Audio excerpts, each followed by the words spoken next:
Radio, Electric TV Radio, redefining broadcasting. Listen, you are listening to Electric TV Radio. Electric. Mesdemoiselles, mesdames et messieurs, je vous dis bonsoir. Je m'appelle Fomantemos et ce soir, je suis avec Electric sur Electric TV Radio. This is radio like you never heard before. Electric TV Radio, the pathfinder. But that's strikers, midfielders, defenders, what's that? Redefining broadcasting. Listen, you are listening to such a hard job radio. For anyone. Electric TV Radio, we dare to lead. It's time.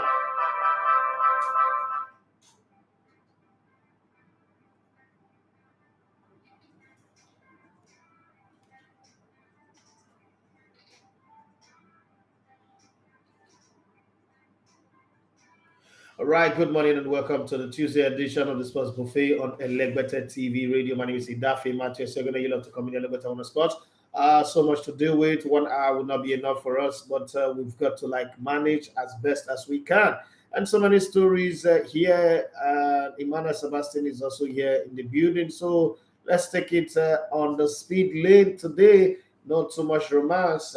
It's going to be straight up a quickie as best as we can and come out of it on the other side and knowing that we have successfully put out all the stories and all the talking point that we want to. For those of you out there who want us to talk anything, you could also put your comment on Instagram or on the YouTube channel comment section, and we will deal with it if the time permits us to do that. But before I bring Emmanuel on board, let me let you guys know what's going on in the transfer circuit.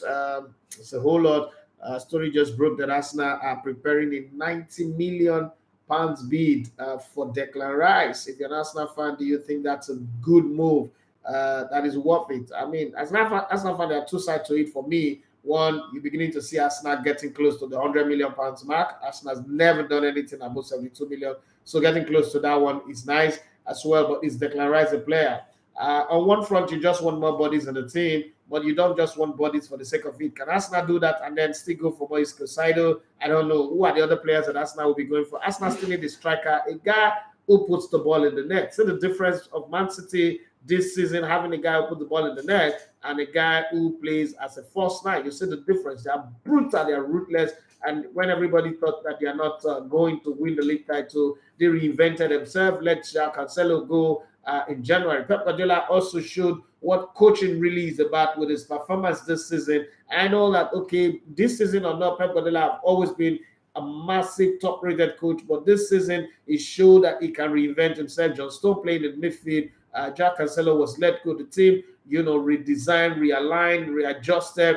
Ike Gundogan finding his form at the best time of the season and all that experience and everything. But let's look at what the transfer window is saying. Manchester City's Portugal midfielder Bernardo Silva, 28, is Paris Saint-Germain's top target as they look to replace a 5-year-old Argentine forward Lionel Messi. Now the question is, who's going to be the coach of Paris Saint-Germain? It is okay to say they are targeting this or that player, but who is the coach that will coach all of these guys? That's something. Unless probably they are going to let Christopher Gattier remain with them, and I don't think that that's the kind of guy that can give them the Champions League, and there's so much desire. Arsenal are ready to offer West Ham a club record £90 million for 24-year-old England midfielder Declan Rice, while Switzerland midfielder Granit Xhaka 30 could be among the players sold by the Gunners. I think they should sell him. Brighton 21-year-old Ecuadorian midfielder Moise Caicedo is a key target for Arsenal as they plan to move early in the summer transfer market. It's a good thing if they are going to do that. Napoli South Korea defender Kim Min-jae, 26, has agreed to join Manchester United this summer after they agreed to pay his €50 million, which is £43 million release clause. Wow, that's a very quick business. I wish Arsenal are announcing businesses like this as well. Brighton's 24-year-old Argentine midfielder Alexis McAllister, who has been linked with Liverpool and Manchester United, wants to join Champions League club that is available. So Liverpool, forget about it unless you can make miracles happen with the remaining 2 games and on ground. Manuel Sebastian doesn't like what I'm saying right now, but It's not about what he likes, it's about the reality of what the table says.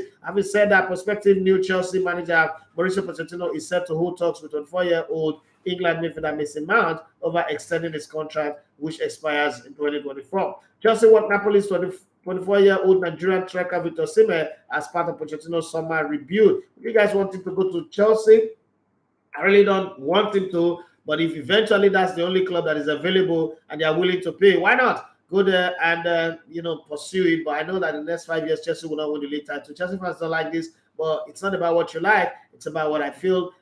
It's a possibility right now. Barcelona are interested in 26-year-old Portugal midfielder Ruben Neves from Wolves. Want at least 45 million pounds for that transfer to happen. I don't think Barcelona will be ready to pay that money. We're willing to, but I don't think the financial situation that they are, the way their account is set up, like Kevin Hart's account, might not make it happen. Crystal Palace manager Roy Hodgson, 75, is close to signing a new one-year contract extension. This is a guy who came in and said he was just going to stay to the end. But now the pot of soup is so sweet, he wants to extend. Southampton 28-year-old England midfielder James Ward-Prowse does not have a relegation release clause in his contract, but the club are expecting bids from Aston Villa, West Ham, and Tottenham Hotspur have also expressed interest in the player. Yes, that's the best free kick taker right now in the Premier League, in case you don't know. Newcastle United are reason of their interest in RB Leipzig 22-year-old Hungarian midfielder Dominik Szoboszlai, who has a 70 million euro, which is 61 million pounds release clause on his contract, and they've intensified their bid, but there has been no contact between both clubs. So I don't know whether they are bidding in the air. Newcastle are interested in Chelsea's 23-year-old England midfielder Conor Gallagher and face competition from Tottenham for Leicester City's England midfielder James Maddison. Manchester City are still looking at the market who they want to sign. They've not decided. But then Bayern Munich and Borussia Dortmund want 25-year-old Mexican midfielder Edson Alvarez from Ajax, and it could be prepared to for sale at 30 million pounds. Manchester United England defender. You won't believe that this guy has stayed at Manchester United for 12 years. He's 31 years of age now. Phil Jones and Axel Tuanzebe, who's 25, are expected to be released this summer. Players use juju to jazz a club for 12 years. Okay, Manchester United are considering a move for Borussia Dortmund 25-year-old Switzerland goalkeeper Gregor Kobel, although the German club intend to offer him a new contract, according to the Independent. Right? West Ham are looking to appoint a director of football to ease the demand on sporting director Mark Noble and reduce the influence of manager David Moyes. Maybe they want to sack him now. West Ham are monitoring Valencia's 20-year-old United States midfielder Yunus Musa, according to the Mail. Brentford and Spain goalkeeper David Raya, 27, is near the top of Tottenham transfer list, with freshman Hugo Lloris, 36, expected to leave this summer. Brentford could sign Freiburg 29-year-old Netherlands goalkeeper Mark Flaken, who has a 30 million euro, which is 11.3 million pounds release clause on his contract. That's chicken feed for them.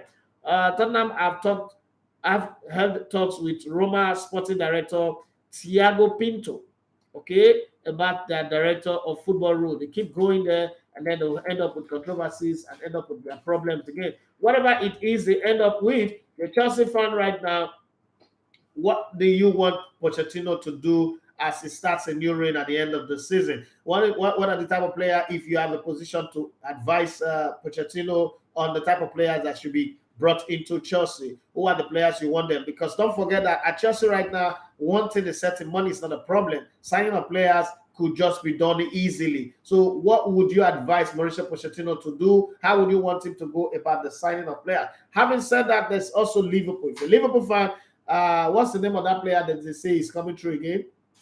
Curtis Jones. They say Curtis Jones is coming through, and what's his name now? Trent Alexander-Arnold will be the midfielder that has been missing. So for that reason, Liverpool does not need any major signing. They've got players up front, and with Trent Alexander-Arnold coming into midfield, Curtis Jones coming through, Liverpool will be better than the one that won the league and won the Champions League. So my question to you, if you're a Liverpool fan right now, do you agree with that? Do you think that Liverpool should just forget about signing any player? After all, they've got Curtis Jones, and then they've got they discovered the secret to Manchester City's success by playing a defender in midfield, and they want to use Trent Alexander-Arnold to experiment on that? Do you think they still need to sign any player? What do you stand on this? Should they sign or should they just stick with the players that they already have? Well, I bring this man who's a Liverpoolian and never works alone, but lately this season I think has been working alone. Emmanuel Sebastian, who's gone from just a reporter somewhere on the corner in grassroots football to the very top league in Nigeria. Pretty soon it will be, World Cup duty. You never can tell. There is no limit to the possibilities of what can happen to a man who is willing to work. And he's been on so many places. He's hosted the Ballers Award. He's presented the award as well. He's done a whole lot of things. And he's also, become a color commentator in the Nigerian Professional Football League. We're hoping that he will do a whole lot more during the Super 6 as well. Having said that, Emmanuel Sebastian, a.k.a. Manny, you're welcome to the show. All right, good morning to you. Good morning to the listeners. It's another beautiful Tuesday to talk sports on the Sport Buffet. Man, we are approaching the climax of major football leagues, around the world, not just around the world, the MPFL as well in Nigeria. Football is gradually coming to an end. And I mean, there's just this kind of, should I say, a little bit of a sad feeling when the regular season is coming to an end and all that. But why do people have that sad feeling? When you've enjoyed I don't have a lengthy marathon for close to how many months, and it comes to an end. Maybe if you played football, you have a different feeling. Like, okay, you need this break is important. I also, maybe as a content creator, I also think that the drama that comes with the transfer window, so the European football system is unbeatable. Let me put it that way. There's nobody who can match it up, because it's like following the NBA. If you're an addict follower of the NBA, you know that the regular season, the playoff, the conference playoff, and then the playoff itself, the finals, and then the whole draft period, everything is designed to keep you guessing and to keep the entertainment level going. And I think that that's what the European football is also like. So I see 90 days of competitive league football, and 9 months of competitive league football, and then 90 to 92 days of drama about player signing and all that. If you look at the drama of the final day, you always ask yourself that, is this thing not deliberate? Why leave this whole thing to the final day, especially that 11 o'clock, that time that runs between 9 p.m. to 11 o'clock, the window is closing, oh, what's happening? Hey, one document did not go through. I think it is all planned. It's scripted. It's exciting anyway. It's like wrestling.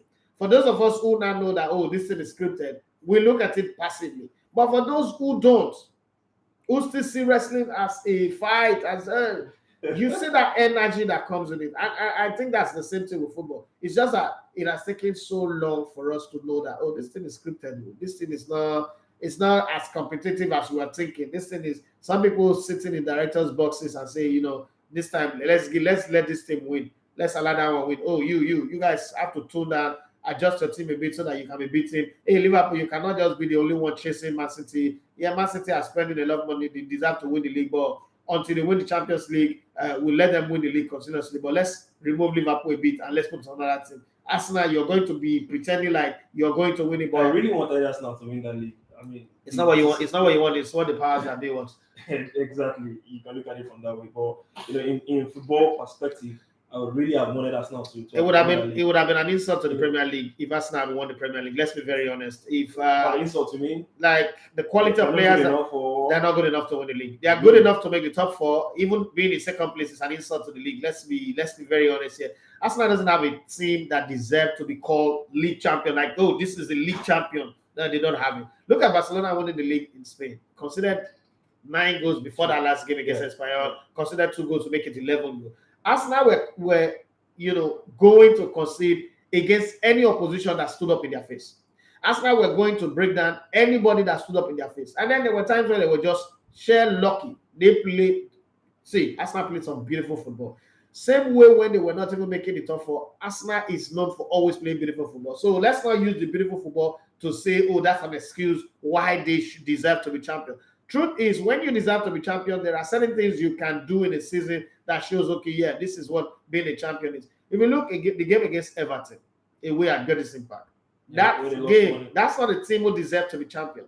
You look at the game, the first leg against Southampton that they drew, and then the second leg that they drew against Southampton, that's not a team who deserve to be champion. You don't go two goal up against West Ham after You know, the Liverpool game, I can tell the Anfield game that you have is a deja vu feeling. It's a place that you don't go and win. Yeah. Ashavin, I've gone to Anfield before, scored 4 goals, he didn't end up on the winning side. So I'm not one person who look at Arsenal and say, oh, they didn't win at Anfield is the problem. As a matter of fact, going there to get a draw is an improvement on what really is. But when you look at Arsenal and in places where they have failed this season, you will say to yourself, any team that wants to be champion should not be dropping points in these places. And that's the measure of who they are. A team, I don't judge a team on what they do when they are in their element, on their day. On any given Sunday, anybody can beat anybody. You see what happened in the NBA? Everybody said, oh, this has happened before. The Golden State Warriors are going to take the Lakers apart, especially LeBron James. But then they dig deep, and then they turn the result around. Okay, it was like when the captivity of Zion was overturned. They were like they dreamt. So you look at the Arsenal team and you say to yourself, was there a point in this season where Arsenal could really have dug deep and get results? Yes, against Brighton, Reece Nelson came from the bench and scored one lucky goal, and everyone said, oh, this is the mentality. No, it's not mentality. And if you see the way Arsenal were celebrating some wins, you will know that these guys don't even believe that they were going to win. Again, Arsenal actually started thinking of title challenge in the middle of the season. Arsenal started this season with a clock on, we must make top 4. We must avoid what happened last season by making top 4 and settle that top 4 position before the end of the season. Once Arsenal's top 4, if you look at it, 10 games to go, Arsenal's top 4 was needing just 6 more points. By 8 games to go, Arsenal's top 4 was guaranteed. Now, it was not placement, whether they are going to end in 2nd or 3rd. Once that was guaranteed, look at it from the 10th game to the end of the season, Arsenal were off. Their gas were off. Arsenal have lost more games, dropped more points in the last 10 games of this season than they did in the whole 28 games before. Last season again, go back to last season again, Arsenal dropped more points in the last 10 games of the season. 5 defeats in 10. 5 defeats in 10. Dropped more points in the last 10 games of the season than they did in the whole course of the season. My point here is Arsenal did not set up themselves as a team that wanted to win the league title. Even when Man City was strolling, you could see the attitude, the body language of Pep Guardiola, like, I don't know what you're saying, but this team is the team in front of us. So it's safe to say bringing in the likes of Zinchenko, who's been part of the City winning side, wants to get into the top 4. Wants to get into the top 4. Wants to get into the top 4. Wants to get into the top 4. Arsenal's major pursuit, let's be very honest, Arsenal's major pursuit was top 4. At the beginning of the season, if you give any Arsenal fan a top 4 finish, 2nd position on the league table behind Manchester City, they will bite your hand and take it. And if there are people who wouldn't even accept that Arsenal will make the top 4, based on how last season ended, with all the signing that they signed. And even if they are going to make the top 4, probably 4th position or probably 3rd, not 2nd.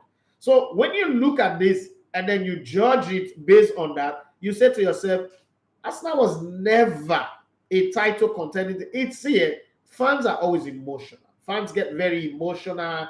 They get over themselves and they jump on themselves, begin to buy things that they don't have the money for.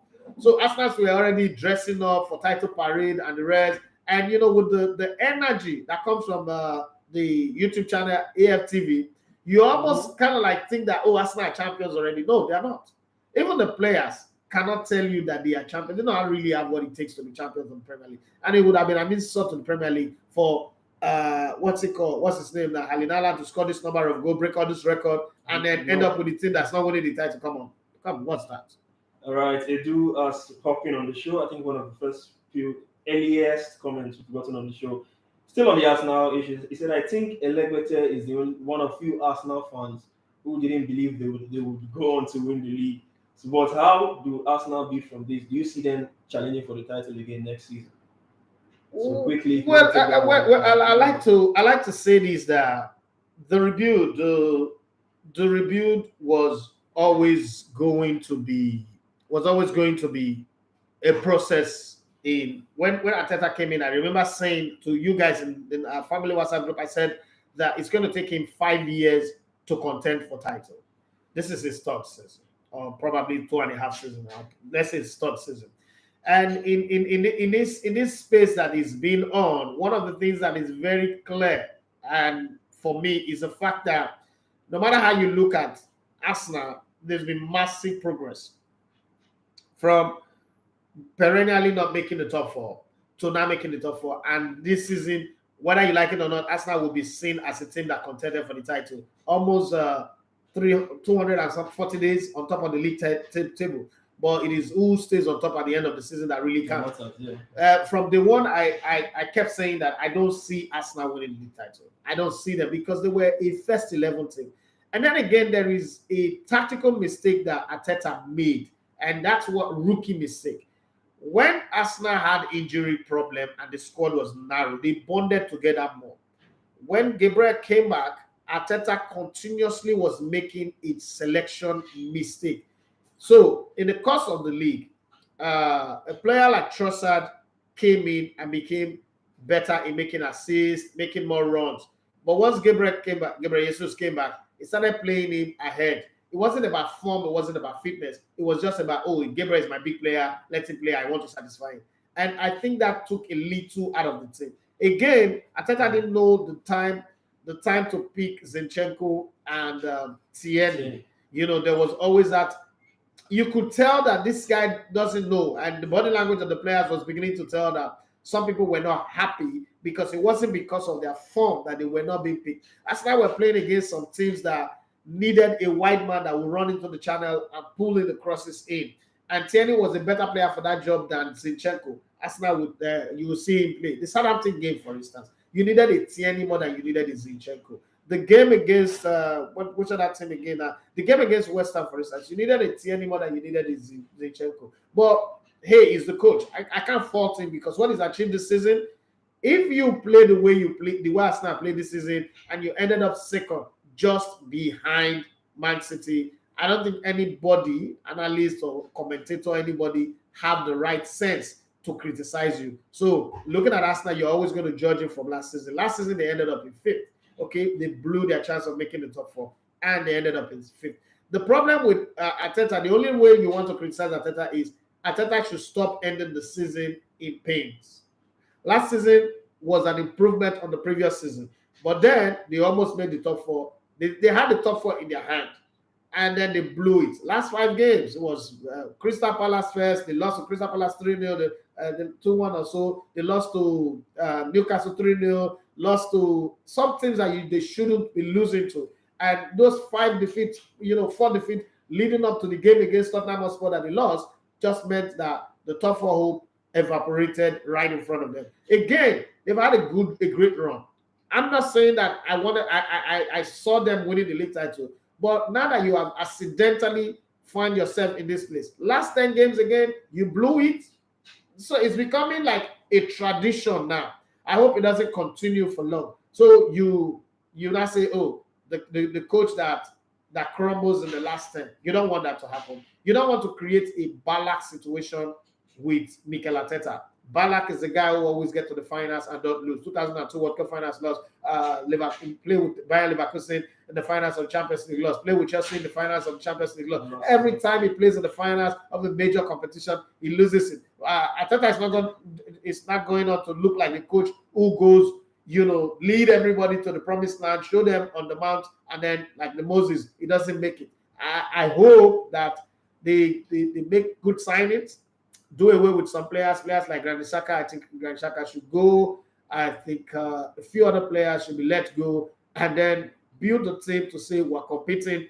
Definitely, Arsenal is not going to win Champions League. Arsenal is not a Champions League winning team. Compete for the title. Even if you don't win it, don't crumble the way you crumbled this season. Learn from your mistake and then do better. That's just all I can say anyway. All right, Edu. I hope that is clear enough for you. But still in the Premier League, let's move to the other end of the table. We saw another relegation decided yesterday, a relegation fixture for one of the teams yesterday, talking about Leicester City. They lost that game against Liverpool. They lost at home by 3-0. Wilfred Ndidi played an hour in that fixture. Another not so impressive outing again for Wilfred Ndidi because I watched that game. Seems like everybody in that team have lost interest. Like Ndidi wasn't putting the effort like he was normally, and he was rightfully so taken off. He almost scored the goal yesterday. but it just couldn't happen for him and was subbed off in the 60th minute. Now it is official. Southampton have been relegated. I predicted this at the beginning of the season. I feel sad for Aribo and for Onachu. Now you look at that move again, from Genk. This is a guy who is the Haaland of Belgium, scoring goals for fun. He's done it all. Haaland of Belgium. In terms of goal scoring, I'm not trying to compare. Please. But I mean, he's done it. He's done everything for Genk, scoring goals upon goals. Now he's yet to score in the Premier League. He hasn't, though he's not been used enough. But there's so many changes in Southampton in terms of the managerial position. He came in when Ralph was there. Ralph got sacked. What's that other manager that came now? Jones or something. Nathan Jones was sacked as well. Now they have themselves on the interim as well, who's not using for Aribo. I mean, Aribo was playing with the under 23s not long ago for Southampton. He was brought back to the first. This guy was in the Europa Cup finals last year. He was scoring. He scored in the final against Frankfurt. Frankfurt. He scored, and I'm so sad for these two players. Now looking at this whole situation for Southampton. For Nacho's case, would you say it's a wrong move now, or would that be too quick to judge him? When the move happened, I said it was a wrong move. I'm still going to say again, it's a wrong move. I told you from the one that one of the things that I hate is having a pot of Nigerians in a football club. They are most likely going to get relegated. And people, so a lot of people came out and were insulting me when I said that. Having a pool of Nigerian players in one club is a recipe for disaster. Nigerians, sorry to say, but Nigerians don't play well as a lot of people think. Nigerians don't carry the club that they play for on their shoulder. You see this exchange rate thing that I keep talking about that people don't understand. A lot of people don't understand. Try and understand that I have been in the game. I have seen players. If there is one person in the world, in Nigeria today, that really have been in the game from cradle until grave, it's me. I'm not saying it because I want to show off. And these things have continuously happened. It's not a coincidence. It's not a mistake that it continuously happened. Let me point it out. The first time I noticed this was with Warri Boys. So, in the Nigerian league, your team is not good if you do not have 2 or 3 Warri players in your team. Your team is shit. I don't care who you are, whether you're Lobby Stars, your Busy Lines, your Boko, your Canopy, any high Canopy, you must have at least 3 bred in Warri players in your team to make them solid. They started having issues. They were disruptors, they were rude, they were rule breakers, and it's just almost as if every club in the league decided we don't want Warri Boys in our team anymore. Today, the most difficult thing, the most impossible thing to see. As a matter of fact, you can have a team in Warri that have lesser Warri Boys in your team. Same thing with Nigeria. There was a time where everywhere you go, where you need African players in your team, it has to be Nigerian players. But gradually, the work ethics of a larger portion of them no longer match the expectations of the club.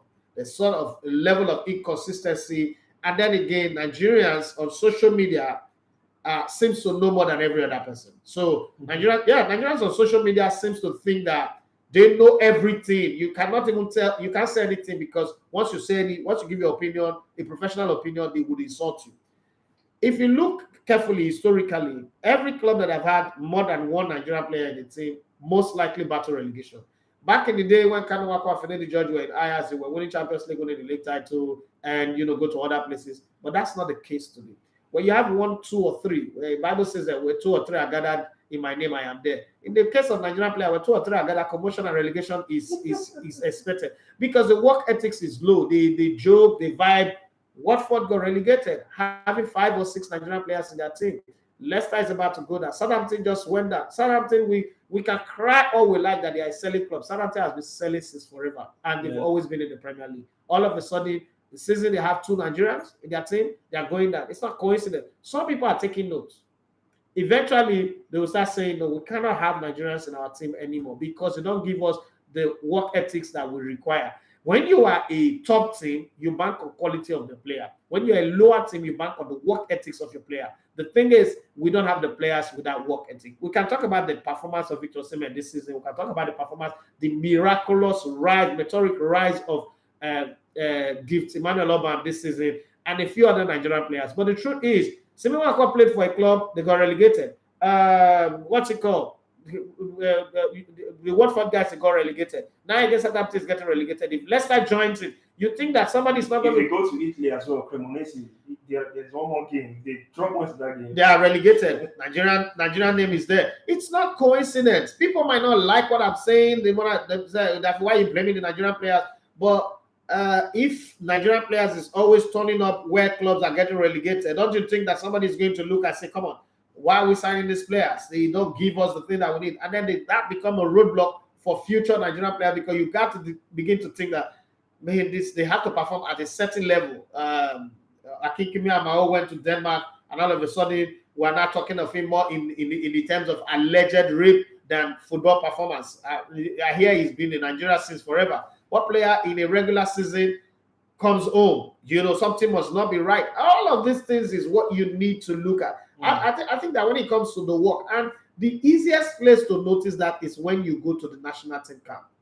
When you go to that national team camp, where you have 25 to 30 players, Nigerian players, and you are, as a football player, you know how footballers play, and you say to yourself, this guy, this ball, they play so that they play for you. Somebody, they pay the salary for Europe. Let me say they use Juju, true to God. That's the feeling you. Every time I see Nigerian players, 80% of Nigerian players at the national camp, and I'm watching them play. That's like, I grew up watching football. Like, I watch footballers every time. When you watch footballers play, they are controlled. There's certain things they do in training. You're like, oh God, this is why I want to be a footballer. I don't think anybody watches the Super Eagles players and say, I want to be a football player, right? As much as you see me vilify somebody like JJ Okocha, you still know that you cannot argue against his talent. You can't. It's just that I think that he used it in the wrong place. But these players, because anything I'm going to say now will be used against me in the court of public opinion. So let's just leave the matter, because I don't like talking about it. But the truth is, the Southampton issue, I said it before that Paul, I know actually going to Southampton is a wrong move, but I think it was in January. I said, but if he goes there and join Aribo, they are more likely going to be relegated and survive. For Nottingham Forest, I also sat here and I told you that I do not see them getting relegated. But I said something. I said this one, when they wanted to sign him and then I said, so they're bringing him and Deniz. I worry because I don't want to have two Nigerians in this team. The good thing is the coach quickly find a way not to play him at all and then focus on the other players that he's got. And see where they are now. They are one win away and they beat Arsenal this weekend and they survive relegation. All right, just to be clear, for those of you who are listening, it is Southampton, it is official. They've been relegated. Leicester City are currently in 19th position. They are on 30 points. They played 36 games, and Leeds occupy the other relegation. So Leeds 18, Leicester City 19, Southampton official, relegated. So yeah, 2 more games to go. Leicester City, Newcastle. You have Newcastle up next. Leeds United, we don't know if this Sam Allardyce magic is going to work. Do you think that Leicester can beat Newcastle? Away from home. Let's be honest. Away from home. I don't think that's going to happen. That's Newcastle's last home game this season. I don't think that stadium will be packed full. The fans would say, send us off in grand style. You think Newcastle, and if Leicester lose that game, they're as good as relegated? So it's going to be tough. I think Newcastle have 2 home games. They play Brighton on Thursday, one of their outstanding games. That's an outstanding game. That's an outstanding game. Then they play Leicester. I don't think they're going to. The Leicester game is the last home game. They will end up their season away from home. Yeah. So I don't think Leicester City can beat Newcastle. So it's going to be this man. God save the king. Onuachu Aribo down with Southampton. In the Iheanacho down with left. No, it's not something I want to see happen. I hope they find a way to survive. But if they survive, another Nigerian has to take their place again. Maybe an Everton with Iwobi or and Awoni will not relegate. This is Taiwo Awoni will not relegate. I'll tell you that for free. Leicester beat Arsenal over the weekend, and Nottingham Forest beat Arsenal over the weekend, and then they are safe. All right, moving on. We hope these guys find a way to. It's one thing to get relegated, and it's another thing to get back. It's not that easy. It's not that easy. For Leicester, you know where it's bad for Leicester. 80% of the team's contract end this summer. 80% of the players in Leicester, their contract end this summer. Now, business-wise, financial-wise, is good for Leicester. They're not going to carry the burden. Well, there's always going to be 50% come, but they're not going to carry the burden of that payment into the relegation, right? And then the next group of players, the rest of the squad, their contract ends next summer. Now, having said that, I think that they can magically sell some players, let some players go, and Maddison will be sold.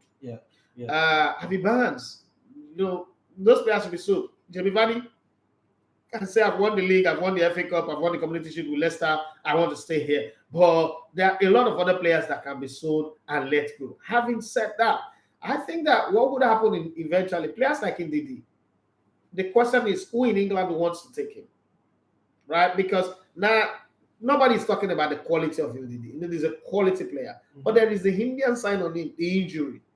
Kelechi Iheanacho, there is even a blind man know that Kelechi Iheanacho, between 2015 and today, Kelechi Iheanacho is the most talented footballer to come out of Nigeria, talent-wise. Again, this is where the Okocha situation comes in. Talent-wise, I don't know anybody who matches or can beat Kelechi Iheanacho. But you cannot also deny the fact that the boy is lazy.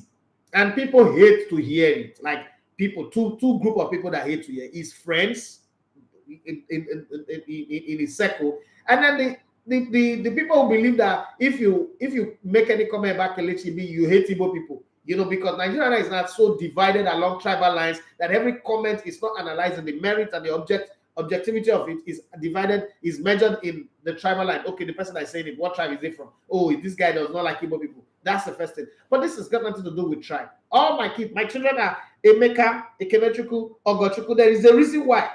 And Honorable Man's 3 children are answering Igbo name. So it's not about hating Igbo people. It's a simple fact that the boy is lazy. And if nobody is telling him that, this thing again is what I said last week, Tuesday. Nigerian footballers are surrounded by a bunch of idiots. And I keep saying it. The reason why Nigerian footballers don't grow well to the potential, the talent that they have, and the possibility of what their brand could make is because they're surrounded by a bunch of stupid idiots who think that carrying one big yash girl in hotel and telling them about that arrange these guests is the only thing you do, is the only grade of football. See, when you rise up to that level of being a professional footballer, certain things have to change. The way you eat, the people who take care of you have to change. And if you're not ready to do that, you're going to be in this conversation where people call you lazy, call you stupid, call you foolish. And when we do it, it's not because we hate your tribe. It's because of you. First of all, the only reason why you get into the conversation is because you're freaking footballer. And then there are responsibilities. There are certain things you have. To whom much is given, much is expected. If you have the kind of talent that XYZ have, then this is the kind of expectation that we have of you. If you cannot deal with that, then get out of the field and don't play. So for Wilfred Ndidi, I feel for him because I think that he's going to work ethics, but there's just this consistent injuries, and then the school team that kept him at Leicester, okay? Even when clubs wanted him, he couldn't move. He was securing the bag for the future. Don't forget his wife is his manager. So the wife could kind of tell him, come, guy, we've made some money in football. Let's get the education that will help us secure this money for the future. I can understand his case, but I don't understand the joker called Kelechi Iheanacho's case, okay? But I'm going to say the magic that would happen with his management. Again, Wilfred Ndidi also have something that I don't like. And that's the thing about the people who manages him, who runs his affair. You can't be, so once you're a professional footballer, you are a business. You're a business concern. You can't be a business concern, and people will send you a mail in January, and up until May, June, you're not even replying those kind of mail. It's ridiculous. So that's another thing, and that could also be responsible for where his brand is. I'm hoping that even if Leicester get relegated, it gets all hope that they shouldn't even get relegated. Even if we get relegated, I think that a player like Wilfred Ndidi should not be playing in the championship. But hey, there are players better than Wilfred Ndidi that have gone down before and played in the championship. There's nothing anybody can do. I just hate to see, let's imagine, for instance, hypothetically, Southampton have gone down. Joe Aribo and Paul Onuachu, 2 Super Eagles players, going down to the championship. Leicester City goes down, which is likely going to happen. This is not fasting and prayer. That's likely going to happen. Goes down. Wilfred Ndidi and Kelechi Iheanacho. That's 4 Super Eagles starters. Yeah. Or 3 starters and 1 guy on the bench. Going on relegation. And then, crazy drama happens in the final day. Everton goes down again. What's it called? Alex Iwobi joins them. 5 in one season. in one season. And those 5, not like they are, Fringe players. So they are your regulars core in players national in your national team. But when this happened, these same players now, people will tell you that the Super Eagles have players that can go and win the World Cup. 5 of your core players are going on relegation in one league. Not like in different leagues, okay, they are unlucky. In the same league, 5 of your core players are going down, and then the next possible striker after Victor Osimhen, could be Taiwo Awoniyi. His club also was battling relegation. These are so given. I say now alone players battle relegation. You understand? So when you look at all of those numbers, all of those situations, you now say to yourself, there is something not right here. Yeah, even in the days where we said that Okocha wasn't signing for big club, we have Olise playing for Juventus, we have Victor Kovacic playing for either Monaco or Borussia Dortmund, we have the ones playing in Inter Milan playing for Arsenal, we have players playing up there. Yakuba Imeni and his Everton were always knocking on the door. They were 7th, 6th, and 5th. But all of a sudden, where do we stand today? So all of those things are some of the things you need to look at and say to yourself, the current Nigerian players that people call world class, called superstars, they're not good. Genotron was not wrong.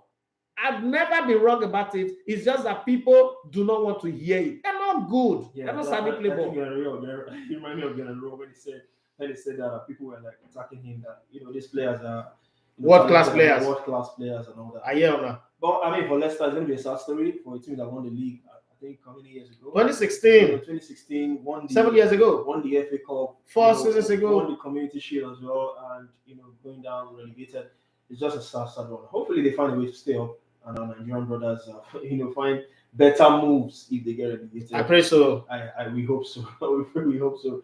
Moving on the show now. Let's talk about Undav now. The under-17 AFCON.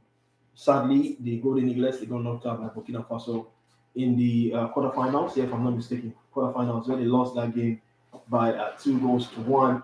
In case you're tuning on the show, Senegal will be playing in the final. They'll be taking on Morocco in the final of this tournament. Talking about the under-17 AFCON. Senegal are looking to they are taking a clean sweep across all major tournaments in Africa. They've won the AFCON, they've won the under-20 AFCON as well. When you go to other sports, they also come in on trumps in other sports as well. And here they are, looking just one more game for them to be crowned champions of the under-17 AFCON. So it's been a roller coaster for Senegal in terms of major tournaments. I hope Nigeria, we can learn from this. Senegal are doing so well when it comes to major tournaments in Africa. Winning the AFCON, winning the under-20 AFCON. Now they're one game away from winning the under-17 AFCON. I mean, the whole FA in Senegal is what we are hoping Nigeria could be in the future. But I mean, why are you hoping that Nigeria can be there? It's good to see. These things happen to African countries. You like to see success at the end of the day when several workers pull out and all that. Senegal here again, one more game to be crowned champions of the under-17 AFCON. But we're not talking about Senegal. We're talking about the Golden Eagles. They lost that game against Burkina Faso by 2-1. A lot of people have come for the head of Mikel Arteta. He doesn't know what he's doing. He had his own faults. The teams out the way they set up, they couldn't take their chances. I mean, if you watch the Golden Eagles, they spawned so many chances in that tournament. Clear-cut chances, 1v1s. They just couldn't convert. And you begs the question: are they practicing finishing in training and all that? But if you were, how you really practice finishing? I don't know what you think. If you play, I mean, but it's something that you could practice. You practice creating chances, but I don't think you practice finishing, because finishing is instinctive. Yeah, you can tell a player where to hit the ball, how to hit the ball. You say when players cross that white line and get into the field, something changed. Yeah. And what changes is the fact that the moment can get to the players. I'm not making excuses for Undav, but if you ask me, I think Undav is a good coach. And of the lots that we have, he's still one of the last of the Mohicans. It's one of the best ones that we've got. Unfortunately, it just didn't work for him this time around. So the question is, will you keep him? I would keep him. I'll give him another chance and see him redeem himself and go forward. I would. It's a gamble. It's a crazy gamble. And Undav should accept the fact that every criticism that's coming his way, he has earned it, because this is what should be done. But I want to liken it to the Italian situation when Italy didn't qualify for the World Cup. It was a big ask. They needed to qualify for the World Cup. And everybody said Mancini must go. No, some people said Mancini must go, but the FA and some other fans stuck with him like, look, it's not your birthright. It's not like you must win it all the time. And I think that with Unuka Agbade, this is what I'm going to say. We've won enough to be able to go sometime without winning. Generally, our football is on the down. And this decay has been coming. It's been coming and coming and coming and coming. Now the shit is in the fan. The whole place is messed up and all that. We will need to rebuild. If there's one man I want to pick to continue this rebuild at the under 17, definitely is Unuka Agbade. But it also means that Unuka Agbade now will not have to, tune down, go on the ground and work from beneath. There are more problems staring us in the face. In a couple of weeks' time, Salisu Yusuf might be the Super Eagles manager. Somebody just asked the question. That's a bigger headache. That's a bigger headache than Unuka Agbade at under 17. Under 17 is for development. I think the real question is what happens to these players. Okay, there is the talk of it that one of the fullback going to Barcelona and being courted by a lot of other clubs. Good. Unuka Agbade has done one good there because under 17 is for development. If we get that one out of the lot, that's good. We could get 5, we could get 10 years, but if we get one, it's not a complete failure. But let's hope that the powers that be will say, you know what, coach, we trust you, we want to go with you. If we could trust Salisu Yusuf, after repeated failure, if we could trust Nadamboso after repeated failure, why not trust Unuka Agbade as well? For the players that play the tournament, we actually don't. Again, let's also put it out there. We actually don't have coaches. Nigeria don't have coaches. The way we don't have stadium, we don't have coaches as well. And the players that went for this tournament, the excitement around them was really, really high because they looked really young. Yeah, the qualifiers were good. They were good in the qualifiers. And that guy that was taking free kick regularly and scoring. Yeah, what was that? I can't remember his name now. Saw him in Abuja. They look really young and all that. So this is something we want to see moving forward, not overage players going to play on the 17 tournament and all that. Even though if you look at it, if you watch that Burkina Faso game, to be honest, oh my God, if you watch that game, those guys look way. I'm not trying to say they are older, but those guys, they look really, really older than the golden players that played that game. So it's a positive. We want to see these young boys. We want to see their progression. And the big question is now, where next for these under 17 players? Are they going to graduate to the under 20s, or we just don't hear? It doesn't work like that, and all that. No, it doesn't work like that because the coach of the under 20 would have his own players, his own methodology, his own style. They've not succeeded. So it's like you fail and they say promote you to the next class. You failed because you're not good enough at under 17. So what's the essence of not taking you to under 20? If you give under 20, especially when the under 20 itself failed in their own space, right? So what would happen is they will pray to God that opportunities would arise for them. They go back to the academy, whatever academy they play for. And then they'll pray that through that pathway, they'll be able to grow into going to play for Europe, get into better clubs, also play in the MPFL if that's the opportunity that's available, and then they'll grow their career. They just made the job 10 times harder. It's already hard, even if you go on to win the World Under 17 Championship, it's a hard one, but they just made the job 10 times or a million times harder. So they need to be patient about it and see how their career goes. This is not the one you blame coaches. You guys were on the field, you didn't do well. If you wanted the perks and creams that come with it, you would have done well. Unfortunately, you didn't do well. So for that reason, you've got yourself to blame. Beyond blaming yourself, I think that the talk of moving them to under 20 is saying, oh, something that is not good, let's repackage and rebrand it. No, we're not going to be able to do that. It's not the way it goes. The only reason you take a group of players from under 17 to under 20 is if all of them go on to succeed and do well, you say to yourself, oh, for the good that these people have done, let's continue the process. Let's just roll up the conveyor belt and attach the under 17 straight to under 20 and, scale up the production line. But this is not one of those things that you would do, because if you do that, you say, how do you justify taking failures from under 17 and putting them in under 20? That's not, under 20 is not an incubator for premature babies now. All right, moving on, we wish all the players in the Golden Eagle squad all the best in their future career endeavors. For those of you who are still following the under 17 AFCON, the final is on Friday. Senegal under 17 will take on Morocco under 17. Two countries that have invested heavily in football lately. Morocco built that facility. Senegal built a new stadium. The AFCON champions in the women category. Morocco went all the way to the finals. In the World Cup, Morocco went all the way to the semi-finals. What is that telling you? Again, I've been preaching this gospel for like 10 years now.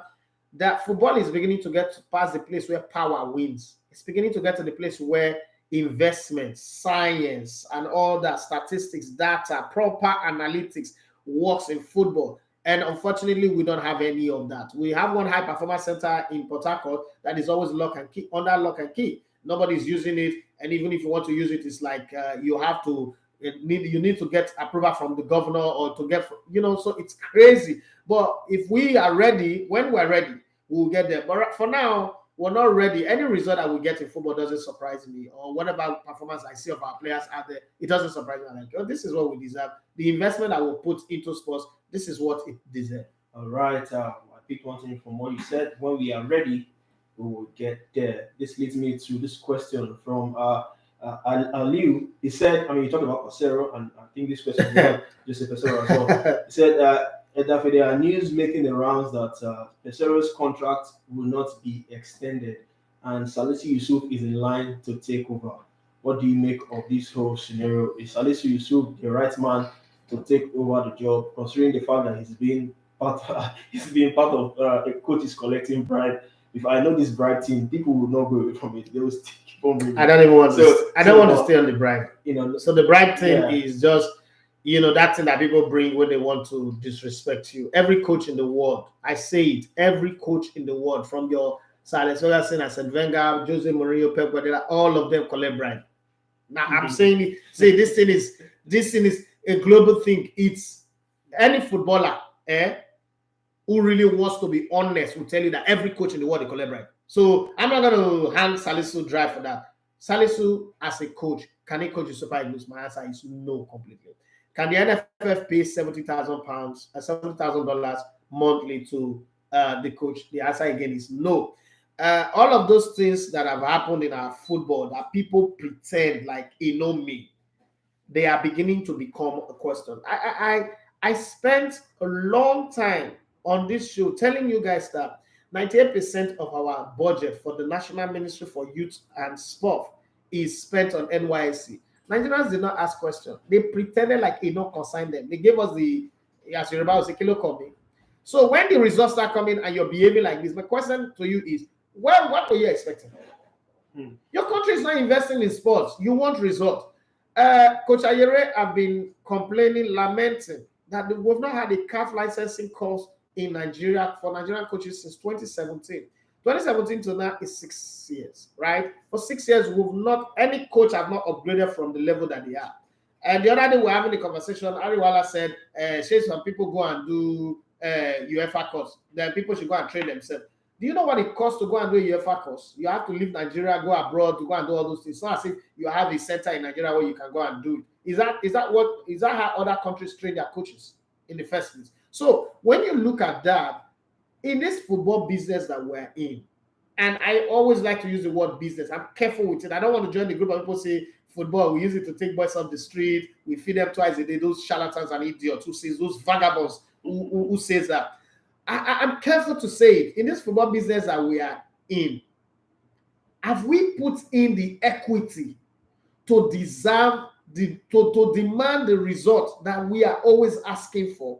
If we are honest in this conversation, then it's fine. So to answer, what's his name now? Ali. To answer Aliu's question, what do you make of the whole situation? Pesero's contract will end. I can beat my chest that it is only out of shame that Gusso, Alhaji Ibrahim Gusso would agree to renew that contract. He was against it in the beginning when Amaju tied up that deal, and he's still against it now. But he's trying his best to play the politics of the game. That's what being in power is. You go from being an activist. He was an activist before. Now he's no longer an activist. He's a leader. He will watch the contract run down, look for money because this is a debt on his neck. Look for money. And he's been doing well because he's been paying all the debt that they have been owed quietly without making noise. All the young coaches, junior coaches, male and female, they pay them. Media officers, some media officers have gotten 10 million, 20 million, payment, settlement for the work that they've done, which is a very good one by Gusso. I salute the man, the courage. Why again, he's an accountant by training, so he understands what it means to break down finances and sort it out. I think that we're not going to renew Pesero's contract, but it's in the middle of the qualifiers. Again, that's the trap that we find ourselves. and they are going to get any other option. Now, the thing is, if you pay Pesero 70, your options are Sunday Olise. Which other Nigerian coach again do we have? Agbo. There's a guy called Agbo who won a league in Slovenia or somewhere. Undav. I'm just looking at our options. Undav for me cannot coach the Super Eagles. I'm sorry because Emmanuel Amunike as well, who got relieved of his job. I don't think Emmanuel Amunike can coach the Super Eagles. I think that is the favorite amongst. If you do a poll now for Nigerian football fans to pick their next Super Eagles manager, I think again, I know where you're going to. Nigerians, I hate this word that you keep saying that Nigerians don't know anything. I'm sorry to say it. People will hate me for it, but Nigerians don't know anything.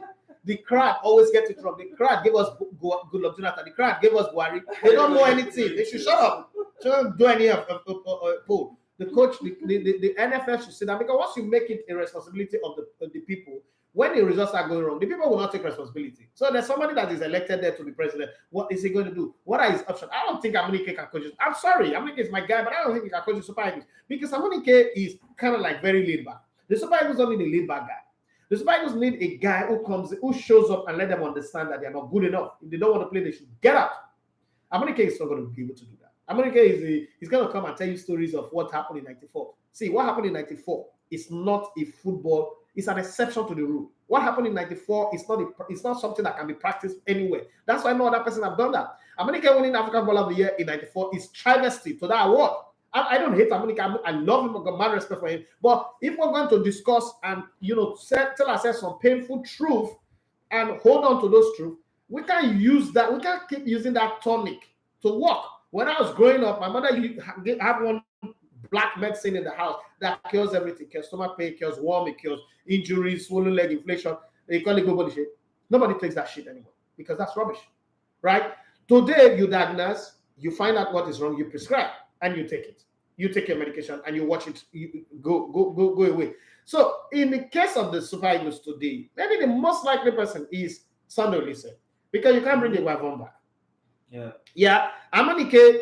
Nah. Everywhere is gone. He's been relieved of the job, not without really doing anything. And then he's gone from being a football coach to being a football director. I really don't know where Amunike stands anymore. He was the assistant of Eguavon when they failed to qualify for the World Cup, when they failed at the last order against Ghana last year match. I don't want to see that coming, because that Indian sign will be hanging on his head, and the players will still be looking at this guy not part of the team that made us not qualify for the World Cup. It's I'm not making a case for him. Does look like the most likely guy you can bring in. But then, would you pay him 70,000? Because if you pay Pesero 70,000, you can't go and bring Olise and tell him, I want to give you 5 million. It's not going to work. It's not going to work. Depending on how they negotiate and say, listen, we don't have money. Maybe we can pay you $50,000 a month, and then we'll allow you to bring in your backroom staff. Not this one, you employ a coach, and you're not giving me routine of some never do work backroom staff coaches because you want to satisfy geopolitical zone and quota system. We need to do away with all of that. There's a whole lot of doing away with. There's a whole lot of bold political will to flush out a lot of things, and then we can get the result we want. If not, again, you know what is going to be shocking? 9 teams are eligible to qualify from Africa for the World Cup, and Nigeria not qualifying. And that possibility is there. Well, we don't want to see that come to pass. It's not what you want to see. It's what you're preparing for. You don't want to see that probability. What you saw, you will wear. But I mean, just to we could see. I see some people expressing shock that Pesero won't be his contract has already been terminated. Just to put things clear, I can see in my WhatsApp forum, it's not yet official. No, it's not. It's not yet official. There's still one more game to play in June. They play Sierra Leone, if I'm not mistaken. Then we play Sierra Leone at home. Yeah, then the final not away. We play them in Abuja. Yeah, so we're 1-2-1. 2-1. So we play them away. Then the final is against Uyo. Against Almeria. So yeah, Uyo has been officially given the approval by CAF. Abuja surprisingly wasn't. Did I not tell you that Abuja wasn't? What is surprising you? My friend, get out of this. We are waiting to go back to Uyo. I think a lot of people will be happy with that. Going to Uyo to play again. I was in Uyo for the very first time. This last few weeks. That stadium, I like the stadium, but there is some social engineering that needs to be done. I know people will say that, but you're always finding fault in things. There's a social engineering that needs to be done. I spoke to the incoming Speaker of the House of Assembly. I spoke to the guy, and we had a very long conversation. I was even asking me to send a proposal and all of that. They need a social. The stadium is far away from people. Now, Uyo, the advantage with Uyo is the road network is good. Everywhere is fine. You can hardly see traffic going to the stadium. I'm not sure you would. Nah, they should convert the stadium to a destination. The stadium is too lonely. The stadium is isolated. Yeah. They should convert it to a destination. They've not been able to do that. That's a problem. First off, they should grow up real estate in the area of the stadium. That's one. But two, they should put businesses around the stadium. Nigeria is not football cultured up to the point where you can just build a stadium and just leave it there. We should put business around the stadium with stringent rules. If I was the owner of that stadium, I would put a mechanic garage around that stadium. In the complex, I will put a mall in the stadium. In that complex, I will put the best salon, the best gym, the best spa, the best barbing salon, all of those things around the stadium. You know what? Monday to Friday, people go to those places to do business. And there's a match. If there's a match, you advertise it in the doors of those businesses and everything, put some electronics board that really display these games. Then people now know that they are coming, because out of sight is out of mind. Once it's in their mind, in their subconsciousness that, there's a game coming this weekend, then I say, okay, guys, let's go there. People don't go to stadium just to watch football. Remember, that Uyo Stadium have the VIP lounge is the best in this country. So people can go there and now begin to tie up business, begin to relate, make some real hard connections for business, for transaction, and the rest of them. But unfortunately, the way the stadium is there, it's just it's a sports facility, is there, and then the rest of the state, they do their business on the other end. It's like putting a stadium in Badagry and putting business in Lekki. It does not really work well. I think they should make the stadium a destination. But other than that, that stadium is beautiful. Jesus Christ. Really, really beautiful. Finally on the show, let's move to our final talking point on the show. Let's do this in the next 5 to 10 minutes. The African 11. Now, Premier League, they are celebrating 30 years, and they decided to bring out a host of African players that have graced the Premier League. I mean, quite huge, talented. These are legends in their respective countries in Africa and all that. So they've asked the followers, the viewers, those who follow the Premier League, to select. This is gonna be difficult. 11. You're not necessarily setting up a team, because it's scattered all over. Your favorite 11. But you need to pick your favorite 11. Shouldn't be more than 11. So the first row we have Adebayo, Pierre-Emerick Aubameyang, Yakuba Egbeni, Elijah Diouf, Didier Drogba, Emmanuel Eboué, Michael Essien, Bruce Grobbelaar, and Asamoah Gyan. In that role, I'm going to pick Adebayo, Ayegbeni, and Drogba. I hope you're counting. Yeah, more than 3. More than 11. Yeah, 3. So Adebayo, Ayegbeni, and Drogba. That's 3. So in the next row we have Solomon Kalou, Nwankwo Kanu, Lauren, Riyad Mahrez, Sadio Mane, Benny McCarthy, Edward Mendy, and John Obi Mikel. Interesting. Mahrez and Sadio Mane. Why Mahrez and Mane? Mahrez has won more league title than anybody in this selection. Won it with Leicester, won a couple with Man City, if my memory serves me right. Sadio Mane's contribution to Liverpool is not something that anybody can deny. So I'm going to put him in the mix there because I already picked Didier Drogba, Yakuba Egbeni, and Emmanuel Adebayo. So putting Sadio Mane there and putting Mahrez there makes it complete. That makes it 5. That's 5. So we go to the next row now. The next row. So we have Victor Moses, Soleil Montari, Benjamin Mwariwari, Jeremy Njita, JJ Okocha, Stephen Pena, and Lucas Radebe. So Pena was fantastic for Everton. First off, I picked Lucas Radebe because Lucas Radebe was fantastic as well. I've picked 6 now. Jesus Christ. It's Victor Moses, there's JJ Okocha. No. Definitely, I'm not going to pick JJ Okocha. You know that. Definitely not going to pick JJ Okocha. I'm going to go down. I'm going to pick Yaya Toure. I'm going to pick 7. My squad is foolish. But they didn't put Celeste Babayari in this mix. No. Are you serious? That guy played 9 years in the Premier League and he didn't make the list. And you put Victor Moses and Soleil Montari. You guys are crazy. There's Musala, there's Song, there's Kulture, there's. Can I remove any player? You can't. You have 7 now. Damn. There's just a few more. Okay, I'm going to pick Edward Mendy to make it 8. That's 8. Jesus Christ. I'm also going to pick Mo Salah because it's not like a first 11 a team that has, but it just have to be 11 players. That's 9. Nine. So two more. What in the world would I be doing if I don't pick Tony Yeboah? Like, I'm crazy if I don't pick Tony Yeboah. So that's 10. Then it's between Yobo and Kolo Toure. Kolo Toure was in the unbeaten team for Arsenal. There's Lauren there. I don't know how you make of Lauren. No, I'm gonna pick Kolo Toure ahead of Lauren because the invisible team Lauren was beginning to fade out. But Lauren was a good servant for Arsenal. I think I'll go with Jesus Christ. I'm not picking Kolo Toure.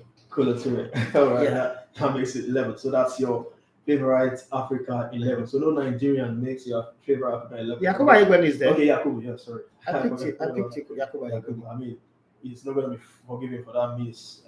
When you talk about Yakubu, the miss was not in Premier League. The miss was not in Premier League, and as a football player, I've forgotten that. I've moved on from that miss. I mean, but this is not Nigerian related. But what do you think of Elijah? The kind of player he is?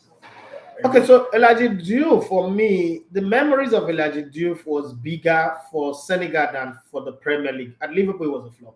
At Bolton was fantastic, but then there were other players that were better than him. This is me because I'm a student of the Premier League. I really did follow the Premier League. I followed the Premier League first for football, and then at some point I started following it for the media, the way the media work. I think the Premier League is what got my interest in the media very high because so I'm privileged to grow up a part of my life in the UK. So I saw ahead and knew what the English football used to be. And I still keep that. It was called kick and follow. It was called long ball, route one football. And then it was called the game of hooligans. Yeah, it was the game of hooligans.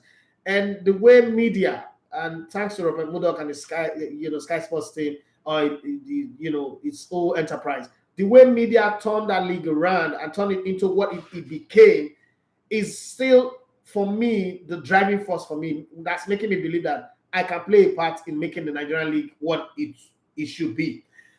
It's not like really a fantastic league, so to say, but the manipulations, this league, the Premier League is like magic. Have you ever been to a magic show?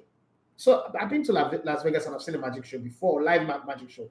You think you know everything, but right in front of you, the magic is happening. It's illusion. And that's what the Premiership is. You sit where you are, you think, oh, you know everything, you got it going on, everything is fine, but they're working the magic in front of you, and it's happening like that. That's what the media can do, and that's exactly what the media have done with the Premier League. And I think that when I sit back and I look at the Premier League, I feel very, very excited that some people could be this good at performing magic with football. And for that, that's what I love about the Premier League. Elijah Diouf was more with the Senegal team than with the club performance, or probably the French league as well, where he played and had a good time. All right. For those of you who would be interested, select your favorite Africa 11 and go to supersport.com/AfricaXI to pick your. Are they paying us for that? No, it's just. I just want to know. It's just for fun. So yeah, you have a couple of Nigerian players there who you can go on to pick. And with that, we've come to the end of the show today. It's been another fantastic. Over 50 minutes on the show talking about footballers, Nigerian footballers, and all that. Don't forget, up next is the Nigeria Players GPA show. So keep that locked in. Still here to go anywhere. All right, guys. Thank you very much for being on the show. It's time to go. My name is Mateo Kovacic. You love to come in and go to all the sports. It's been wonderful having this good time with the Manners of our state.